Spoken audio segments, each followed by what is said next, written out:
All right, good morning, everybody, and welcome to BCB Live, the safest station in the nation. Drive Safe Dave here, right here on a Friday morning, and I got Blake, man of the board. How you doing over there, Blake? Doing good, sir. How are you? Nice. The producer's back there pushing the buttons to try to make me, slimmer in the picture, trying to make it look better, right? I mean, is it working? I'm trying. He's trying.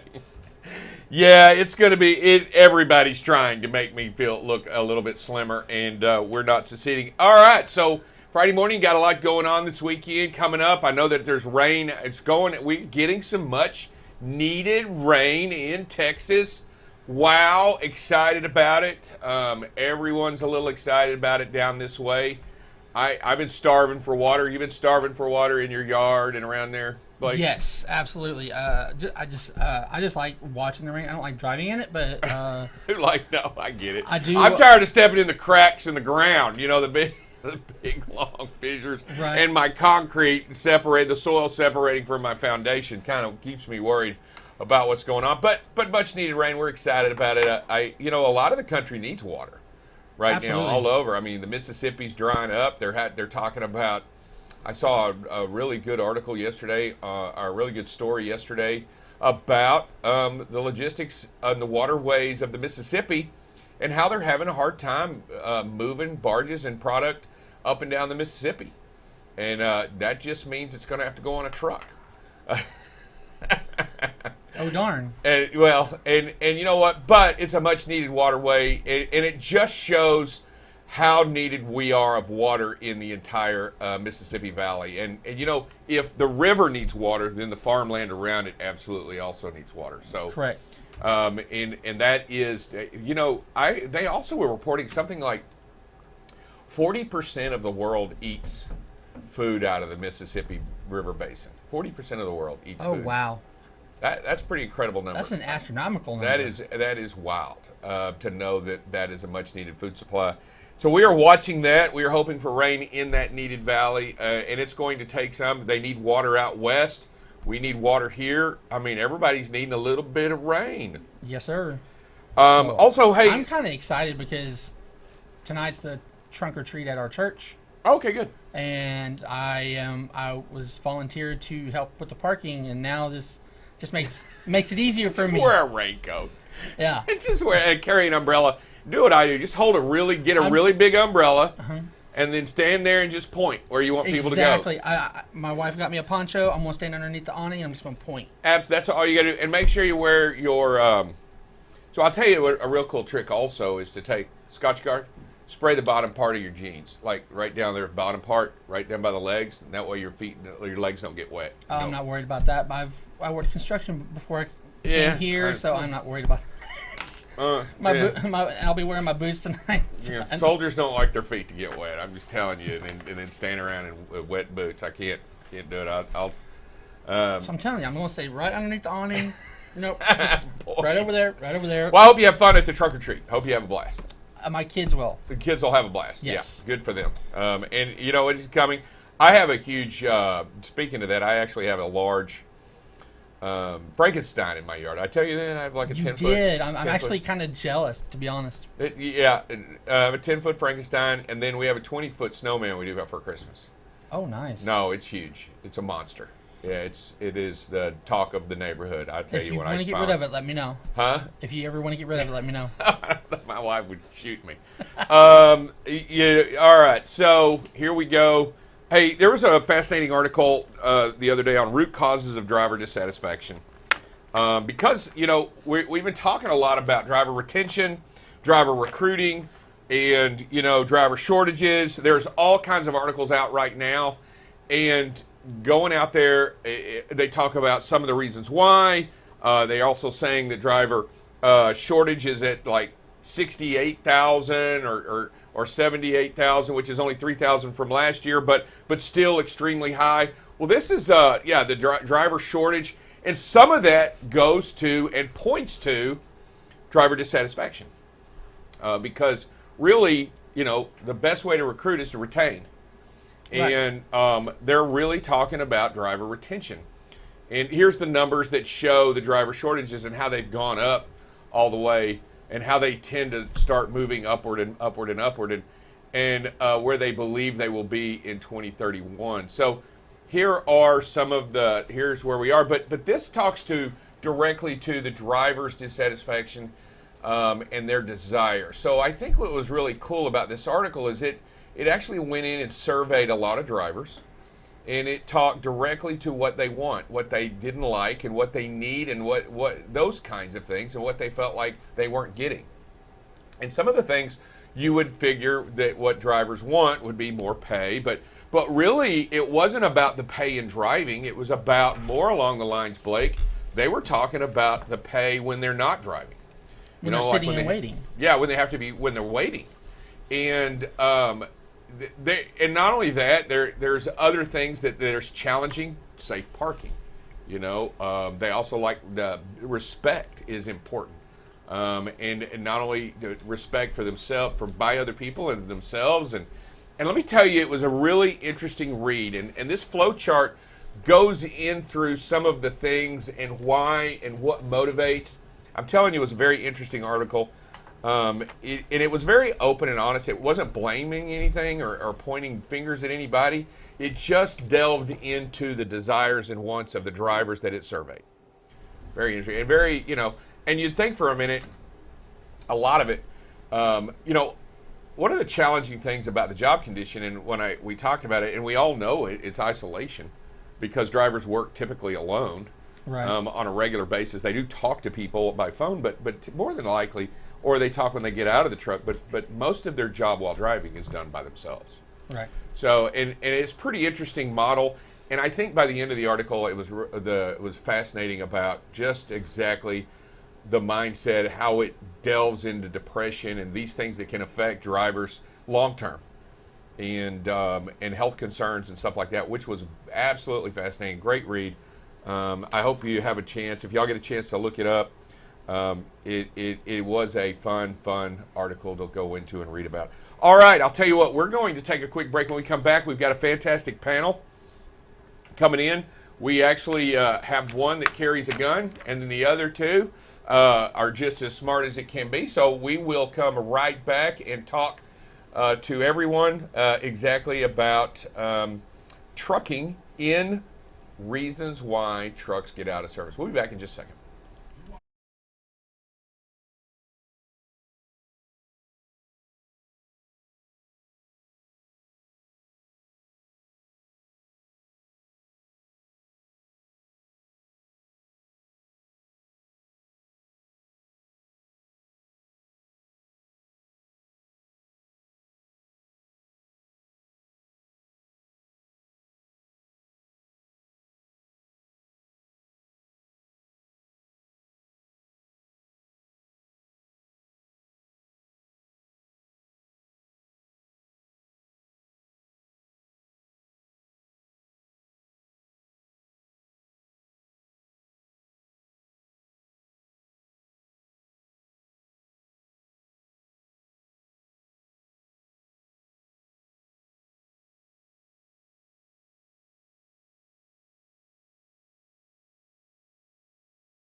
All right, good. Welcome everybody today. Welcome midday here on BCB Live, the safest station in the nation. I have three great panelists today. We're going to start off with Officer Crockett. Tell us a little bit about yourself, sir. Crockett, I've been employed with the City of Garland Police Department 30 years now. Last 13, I've been involved in commercial vehicle enforcement, certified in Part A, Part B, general hazmat, cargo tank, other bulk, and passenger vehicle inspections. All right. Thank you, officer. And Roxanne? Hi, I'm Roxanne Brown. I work with Ironwood Business Consulting, and I'm a DOC consultant, and I'm here to help out with any DOT needs. All right, and Dana. Well, good afternoon. I'm Dana Moore, and I'm Director of Policy and Government Relations for the Texas Trucking Association. Prior to this, I came from Texas DPS, where I served 36 years, and almost half my career was spent in the commercial vehicle enforcement, and particularly in the training of CVE regulations. All right. Hey, so we're going to jump right into it, and we're basically going to discuss a little bit about vehicle safety, vehicle out of service, what we can do about it, what we need to do going forward. Officer Crockett, you do this every single day. What is the main reason vehicles are placed out of service? Brake system violations, sir. And when I say brake system violations, deals with your brake hoses, tractor protection systems, air loss rates, brake amount of adjustments, things of that nature. And when we talk about those things, and we're talking about brakes, they can be placed out of service for many reasons, but brakes seem to be the main reason, right? And why is the brakes the main reason? It's my opinion or my belief that the drivers when they do their pre-trip inspections, that they're not actually going underneath the vehicles to check the brake adjustments. That's something that we do at roadside or when you point to the scale house, when those violations will be found. So the drivers they're not going to know that until they're actually stopped and we're telling them, hey, your brakes are out of adjustment and this is going to place you out of service.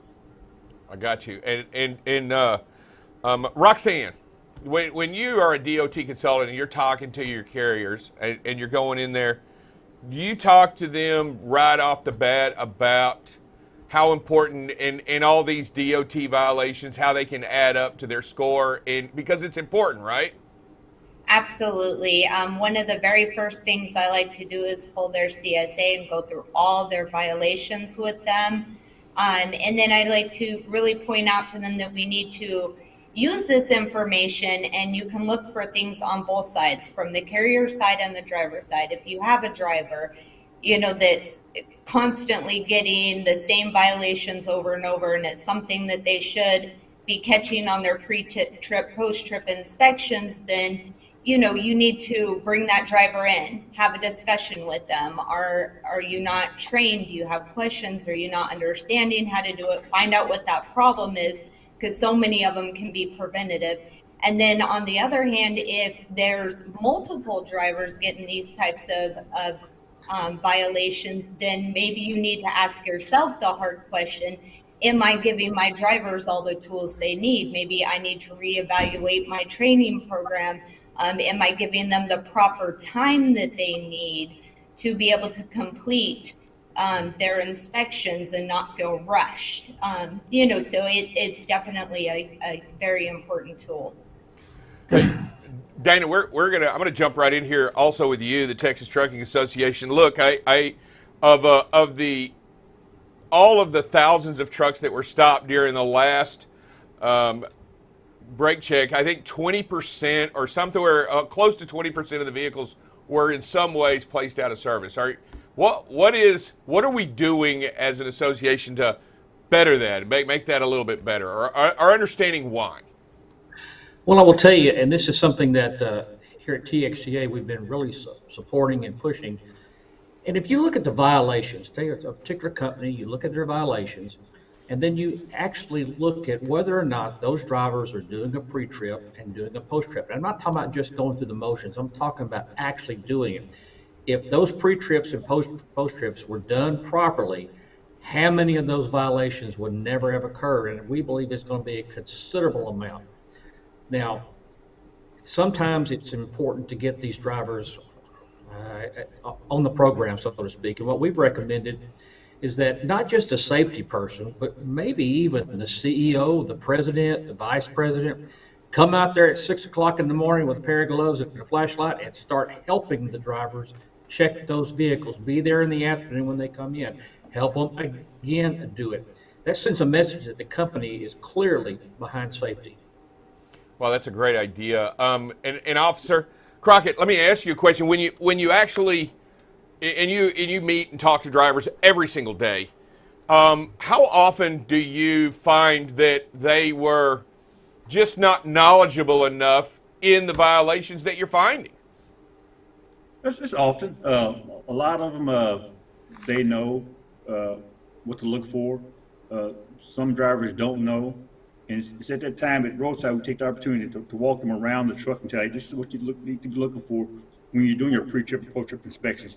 A lot of things that can be found roadside could be found during your pre-trip inspection. That way, you can alleviate some of those violations that are being found. When you actually are in that training moment, I ask you this because I've had both kinds. I've had great officers that go around and said, "Hey," because I drove too. I've had great officers that said, "Hey, let me show you something. Let me show you what I'm looking at." And then I've had some just hand me a piece of paper.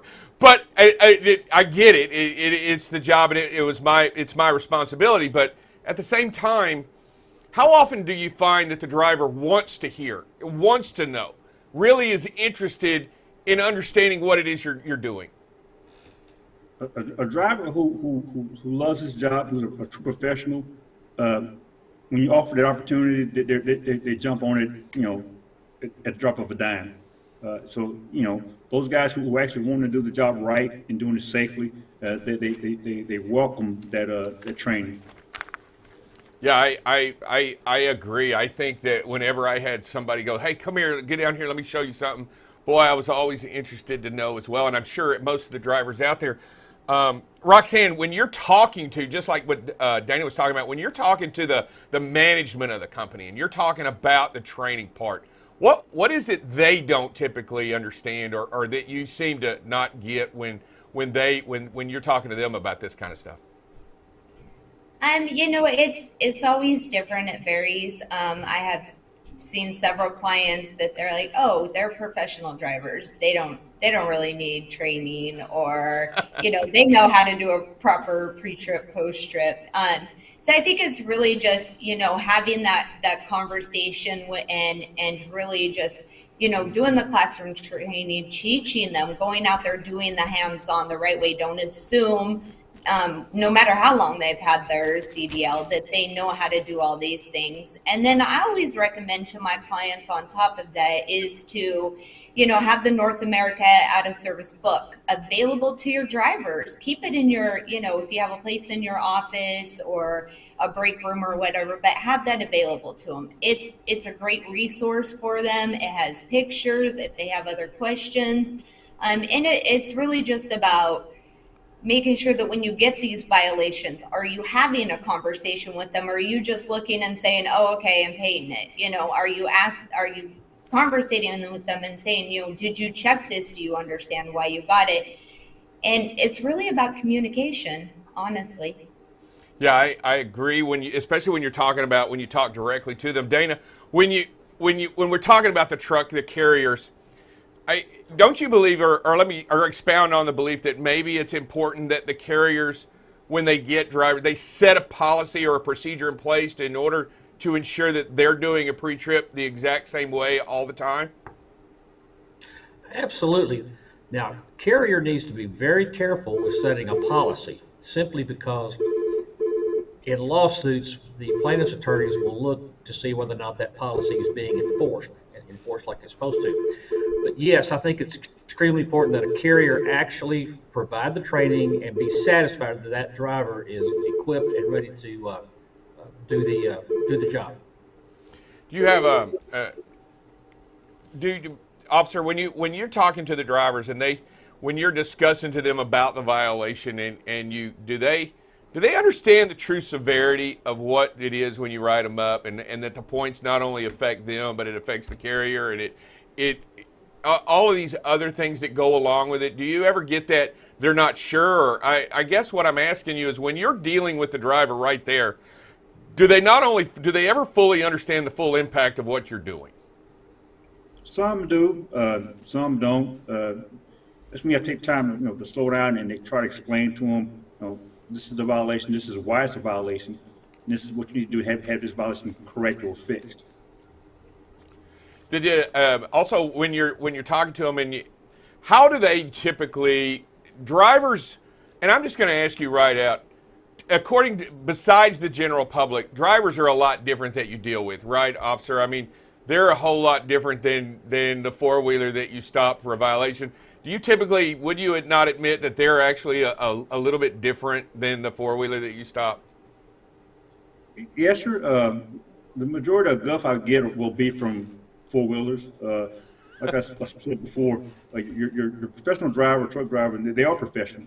And as long as I speak with them with respect, I get that same respect, back, and we can, carry on with the inspection at a smooth process and get them in and out in, 30, 40 minutes, and they're down the road. This is, and I'm going to ask you real quick, officer. This is just, you're part of the job. I mean, I as a truck driver, you're part of the job out there getting roadside inspected. That's part of your job. I mean, not your job, but as a driver, they understand that you're part of the job that they do. Yes, sir. A lot of your older drivers and professional drivers, they understand that. Some of the newer drivers come along, they don't. And those are the ones, when you have problems, it'll be the newer drivers. Like I said, once you continue to speak with them like the professionals, like they're human beings, you can get through that process very smoothly. Roxanne, when you're talking to the carrier and you're discussing to the carrier about all these steps and these things going on, and you're talking to like officer, these are things that they've got to be understanding, right? That those roadside inspections, all that stuff, that's all part of the job, right?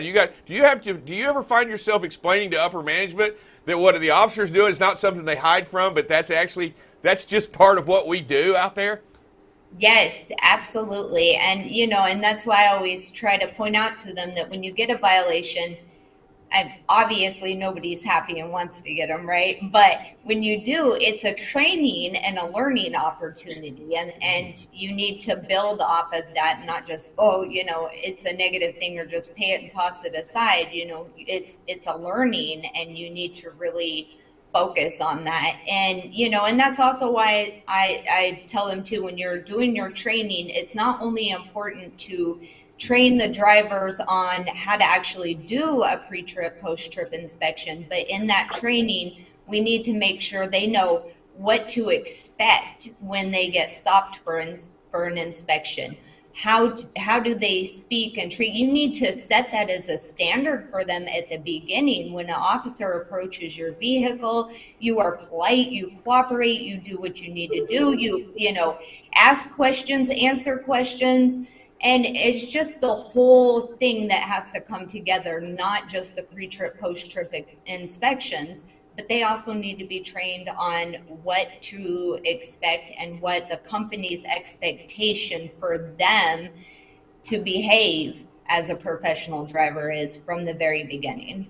Absolutely. And I like the idea that we, I want to hope that every driver out there understands the importance of respect and what we have. But Dana, talk to it. I mean, you're a former officer, and also you work with the TTA, the Texas Trucking Association. How are we, as an association and as a group, how are we doing on training everyone out there to do better pre-trips and have better safety records as an industry? Unfortunately, I would say there's just not an awful lot of training out there. In fact, I think TXTA is about the only organization in Texas that's offering the kind of training that a driver needs and that a carrier needs. It's not really getting out very, very well because everybody's busy, and training takes time and training takes money. What are some of the ways in which that the TTA offers training? Just kind of enlighten us a little bit. Oh, thank you. In fact, next week I'll be at Odessa instructing a general hazmat class, but we have classes. We've teamed up with NAPNI, which is the national organization, and so all of our classes are run through NAPNI so that when a person goes through, they can be certified through NAPNI or they can be certified through TXTA or even both. We're going to have a director level training at least 3 times next year. We'll have a regulatory class. We're taking the hazmat class to Houston, and we may have other classes as well. And you can go look at the TXTA website and just keep abreast of the training as it's announced. And one important point is that you do not have to be a member in order to take the training. There may be a little bit of a discount in some cases, But for the most part, we want people trained, whether they're members of ours or not. Just to help the industry. Officer, do you do training also? I mean, you've been doing this so long. I know you train other officers. Do you ever train in the community, or do you ever train out there? And if so, how can we get to those resources? Yes, sir. Danny can attest to this. That DPS is real big on outreach to the trucking industry and community. So here, Garland, we try to follow that model. And if I get a company calls me and say, "Can you come out and speak to my drivers or put on a seminar?" I have no problem doing that. I enjoy doing it. Like I said, I love the job, and I want everybody to be as safe as possible. I don't know of an officer who's actually into this job, who likes doing commercial vehicle enforcement, who would not volunteer their time to go out and speak with the trucking companies, with church groups on various topics when it comes to the trucking industry. You know, I think one of the things. Go ahead. One of the things we do at City of Garland, we have a Citizens Police Academy, and you know, teaching the academy in Citizens Police Academy, it takes a lot of time. They allotted me just only a 1 hour block to come in, and I set up the no truck zones for using our city vehicles, and it opens their eyes up to say, hey, you know, these are the places that I don't want to be around a large vehicle, because that vehicle cannot see me. And it's amazing that the responses I get from those regular everyday citizens when it comes to driving around big trucks. Wow, man, I appreciate that. And let me tell you, Roxanne, when you're talking to these carriers and you're discussing with them, what are some of the pushbacks on training? I mean, obviously there's resources out there. We just don't always jump on them when we should. Right. Yes, absolutely. So, lucky for me, most of the time, by the time they come to me, they're very open or looking for these types of things. But yeah, it's, you know, most people, it's, it takes too much time. I hire this driver, I need to get him in the truck, and or, you know, we don't have the money to create a fancy training program or this and that. And so, you know, we just try to explain to them, we can help you with that, but also, you know, it doesn't have to be fancy, quote unquote, you know, just sit them in a classroom, a basic PowerPoint. It's about the information that's being given to them. And for the pre-trip, post-trip, honestly, the best training is out there with the truck, actually showing them how to go through it and walking them through the steps. So it is, we like to give them a lot of resources. I always preach, you know, about joining your local trucking association or other ones. And like Dana just said, you don't even have to be a member, but those are great training. I think it's just a lot of getting information out there to people that they do have options that don't have to necessarily cost them thousands and thousands of dollars. So, absolutely, and thanks, Roxanne. Dane, let me ask you. You deal with trucking companies on a regular basis, and we're sitting here talking about something so simple as out of service, but you know full well, and explain it if you would, the impact that kind of stuff will have eventually in a courtroom. It's absolutely huge. People do not realize that until it's too late, until they're getting deposed in a case. But it's critical that every violation try to be eliminated. Now, we always encourage our folks to look very carefully at the inspection report. And if they see something that's not right, reach out to the officer, reach out to the agency. For our members, I do that routinely. If there's something that's wrong, it's incredibly important that these things be right when they go, because the attorneys, the plaintiff's attorneys, the guys we see on the billboards all over and watching and advertising on the TV and the news and the weather and everything, they're going to get these things, and they're going to use those violations against the carrier and against the driver as well. So it is important, very important, that we eliminate these violations, and then by eliminating it, we're all safer. Hey, look, I want to thank each of you for coming out, and I want to thank all of you for what you do for the industry and how you make it safer, because I know each of you, interviewed each of you individually. I know how y'all make a difference in this industry. What we're looking for is I'm just going to say this. I wish we had more of you out there doing it and doing it well. Officer, I know, you know what? I'm probably going to get you to come talk at a school if I can. And because I think the young people need to be reached, right? I mean, this is an Yes. industry that affects every single person out there. And I really think we're missing a big piece when it comes to young people. And I'm excited about everybody here doing it for the drivers and talking about the drivers. I want all of y'all to, I thank for all of y'all for coming into the panel. We're out of time today, but I appreciate everybody jumping in and talking a little bit about out of service.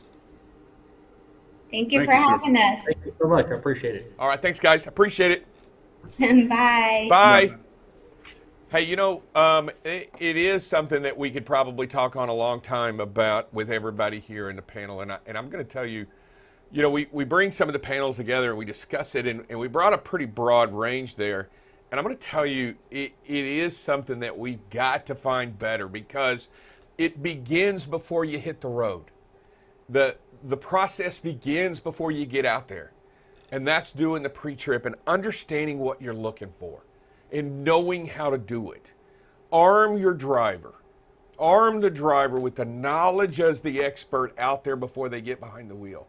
Knowing full well that that ship that they're fixing to set sail is their responsibility. And the safety in it is their responsibility at the moment. They are the last line of defense to go out there on the road and ensure that everyone, every single person is safe when they're out there because of the equipment. You don't want the equipment to fail when you're out there. We do bad enough as ourselves as human beings behind the wheel. We don't need equipment failing us. All right, and we will be back in just a minute. We'll talk a little bit of safety with Double Check Dale.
All right, it is Drive Safe Dave and Double Check Dale back here on BCB Live, the safest station in the nation. We are talking a little bit about Triangles. Triangles, safety, traffic and triangles. placement and the importance of them and how to get them set out safely.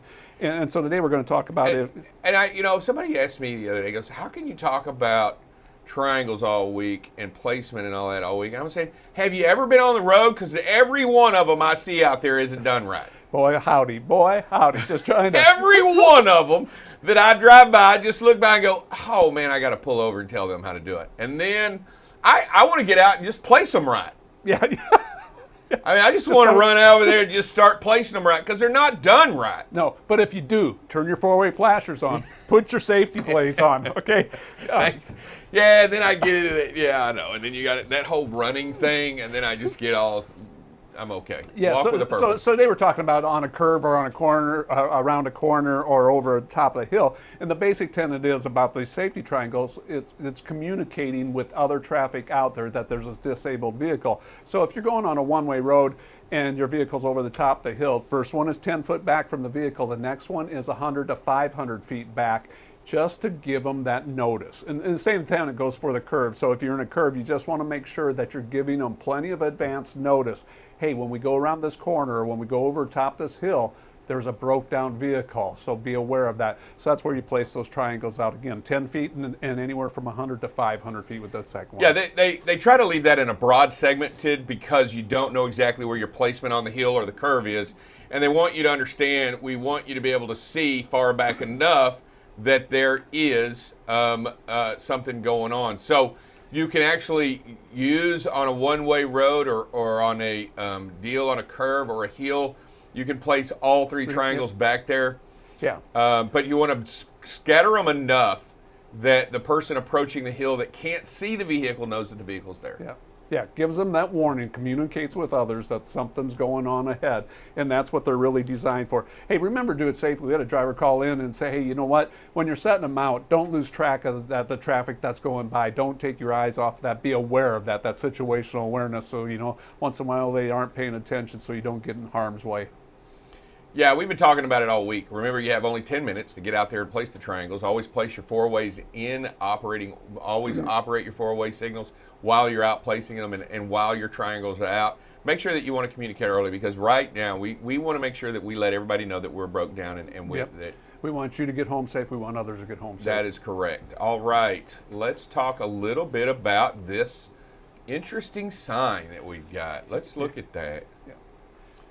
Yeah. All right. There's a lot going on there. Would you agree? We've got a lot happening. Yeah. I mean, and we talk a lot about stop signs because, they're the same as a red light. They mean stop. But how many times do we see people roll through a stop sign where they would stop if it was a light there? So this one's stop sign underneath that. Mr. Producer, what does a sign underneath the stop sign say?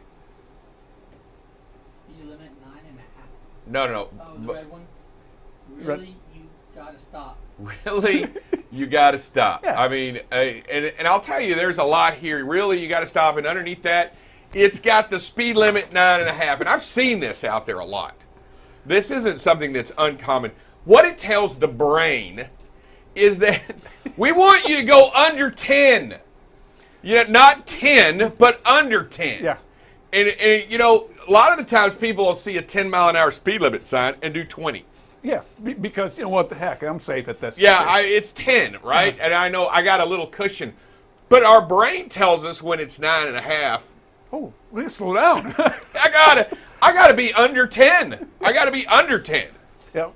And I'll tell you, it's effective because you look at it, you laugh, and you joke around about it, and you have a lot of fun with it. But really, you realize you don't want to go over 10 miles an hour. No. And really, it's a stop sign. You want to stop, or you're supposed to stop, or you got to really stop. So do we have to put that underneath all the stop signs out there today in order for everybody to understand that you got to really stop? Yeah, you really got to stop. I mean, that's what it means. And what is those again? And I think I read the other little signs too, and I think it had something to do with driving slow. Yeah, in this parking lot. Understand, we want you to be safe and drive slow. And I'm going to tell you, when people put more signs out there like that at 9.5, and you really got to stop, and we want you to really drive slow on this lot. Yep. Why would they keep adding to that? Because something has happened for them to put those signs out. Because the signs that were there before weren't getting it done. The stop sign and the 10 mile. Wasn't happening. People just disregarded it. Yeah, they disregard, and somebody's been hit, or a vehicle's been hit, or some tragedy, accident has happened, and so they're saying, hey, they're not taking this seriously. Let's just keep putting it on. It's like that stop sign with the rumble bars, or the stop sign with the flashing red lights around it.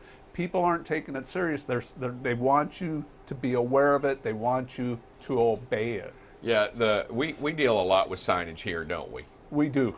Every day you wear a shirt with the sign. It's Like today, it's raining outside and I got slippery road ahead. I Yep. mean, caution, slippery road ahead. You want to look at these signs. You want to make sure that they're there, and you want to understand and that there's a lot of information there. But ultimately, it can be down in a nutshell. Drive slow and stop. yeah. That's I mean, that's almost everything up there except the lot number that those tankers are on. But I'm telling you right now, they're just saying slow down, and stop here and slow down. Well, let's do it in order. They're saying stop and then drive slow is what they're really saying here.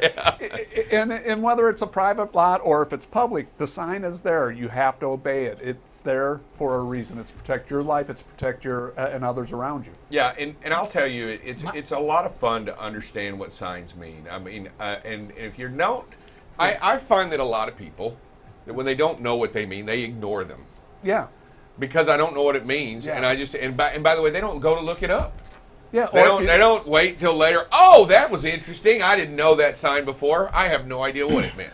Or if you don't know, take a picture of it, send it to us here, and Drive Safe Dave.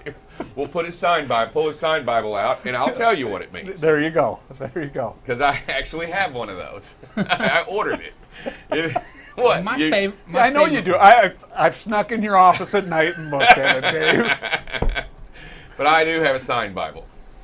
What do you My favorite one's the really you got to stop. Really, you got to stop. I'm like I can see that in Dale's office. Yeah, you ought to put that in your office. I Really, you put gotta that on the window. It says, Really, you got to stop. All right, hey everybody, we hope you have a great and wonderful weekend. We hope you enjoy yourself this weekend and enjoy all the blessings that were given to you this weekend. But most of all, we wish that you are safe today, tomorrow, and every day after. And it takes a little bit to just do it in the mindset, right? Yeah, it sure does. It sure does, because we all have bad habits, and we got to realize what they are sometimes, and got to work on improving them and breaking them. That rolling stop being one of them for a lot of drivers. But we want you to work on it. We want you to improve. We want you to get home safe. We want you to see your family and friends again. Absolutely. All right, everybody, be safe out there and be kind and be gentle. We'll talk to you later. Bye-bye, everybody. Peace out.